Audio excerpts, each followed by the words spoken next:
a ir por la ruta. Hola, Vini. Hola. Mirá si te lo pasan en tu cumpleaños. Soy idiota.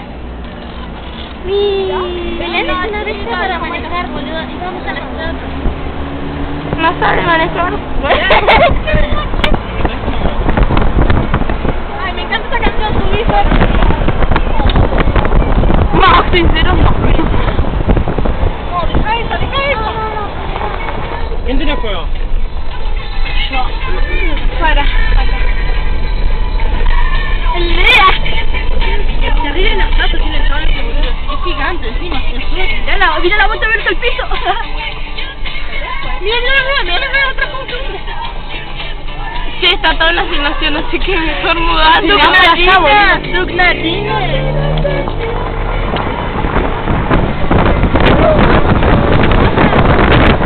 foto.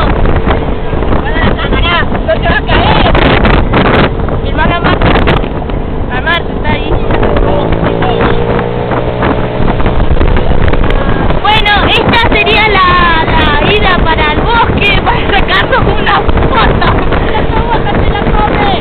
¿Cómo? ¿Qué te la comes?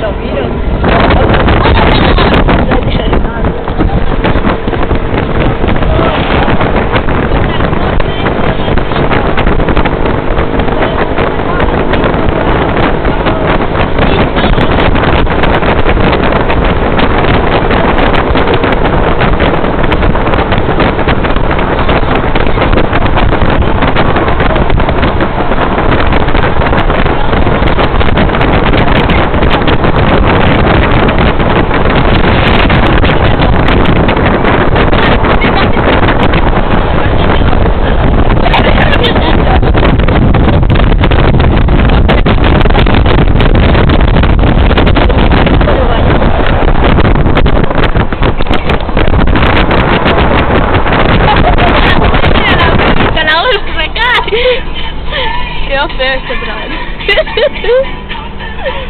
Filmar a las chicas allá atrás, amor.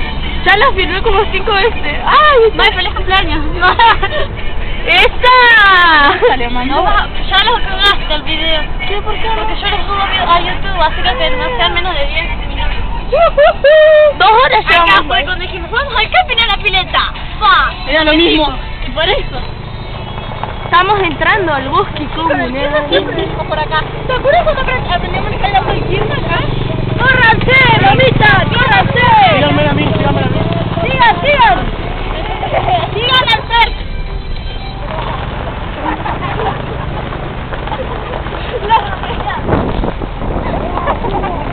¡Se toca! ¡A la derecha voy camping! ¡Falta mi tobajito, boludo! ¡Ah, no! ¡Se avisó mal! ¡Y no me entiende! Estamos en el bosque. ¡Soy el fantasma!